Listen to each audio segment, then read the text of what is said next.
so this is going to be part 11A or part 11B. I'm not sure which you want to. Anyway, this is going to be a supplement to part 11. Reason being is I had so much content for part 11 because I wanted part 12 to be the last video I do for this building Ryan Blaneys NASCAR kit. So I was trying to condense. I was trying to put so much into part 11 that it just overflowed, and it pushed the run time. It was going to be like a 14 or 15 minute long video. It was really too long. I didn't really want it to be that long. So I kind of, and I didn't like how some of the stuff was filmed and stuff. So I kind of cut some stuff out, and I kept cutting, and I ended up cutting like 6 minutes or so out of the video, which is great. But it led to some confusion. So before we go any forward, I want to make it. This video is going to cover some of the stuff that helps make these kits more accurate. If you don't really care about that kind of stuff, you don't bother watching, because it's just it doesn't matter to you. This is for us guys that kind of will count rivets sometimes. I'm not necessarily a rivet counter to the extreme, but once in a while I do like my accuracy. I do want to be accurate once in a while. So this video covers some of that stuff to make the kits more accurate, and the stuff that I left out in part 11. So Whitney's Workshop asked, do the kits not come with a spoiler? They do come with a spoiler, and this is what the spoiler looks like. It is a perfectly good spoiler. There is nothing wrong with it. The reason why I don't want to use it is because that spoiler is only used at Daytona and Talladega. It is the plate package downforce spoiler. I wasn't necessarily setting out to build a plate track car. The reason being is you have to do some other work to the kit to make it a plate track car. Now, Revell did a good job. This is nothing against Revell. The body Revell did was for the normal non-plate races. But then, so what you have to do then is back here in the back, you need to fill in this opening.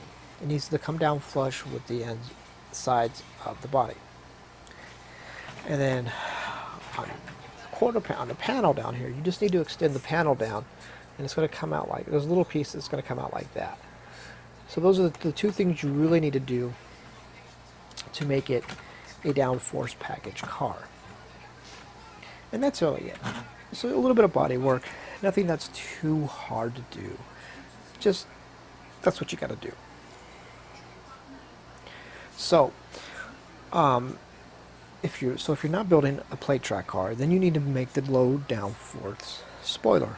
And that is what I was showing how to do, because I'm not building a plate track car. I'm building a normal race car, a non-plate race version. So I needed the low downforce spoiler.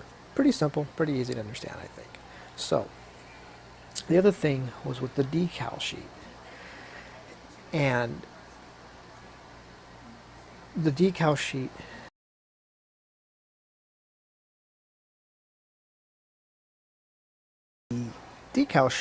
was designed and stuff after Menards presented the paint scheme stuff for the 2018 year, which was fine.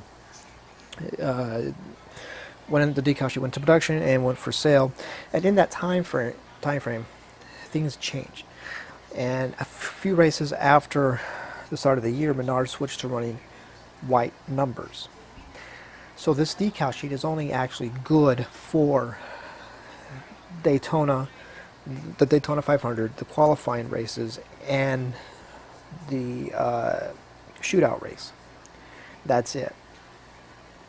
If you want to build anything past that, anything that isn't if you want to build any of the Menards, anything outside of that, it's not going to be accurate. So Stoney Customs has released a couple of Menards sheets for Blaneys sheets with the white numbers, so you can build a non-Daytona 500 car.